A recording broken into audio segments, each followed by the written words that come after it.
sayur-sayur dia lah. Ule-ule. Ule-ule dia. Sambal ni asin ke? Sekali? Terus? Masak apa? Tomi? Tumis. Boleh. Tomi. Wudu.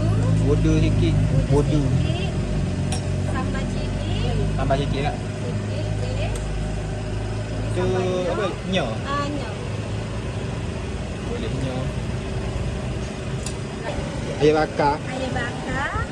Nak peha ke isi? Peha. Peha. Okey. Tu nak campur Nak daging. campur daging.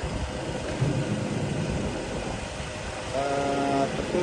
Lemak. Lemak. Lemak. Lemak ni nak jadi ya. Lagi. Tu keropok kan? Keropok pun ada. Lonjong ni Ya. berapa kalau lonjong ni? 18. Boleh? Boleh. Boleh.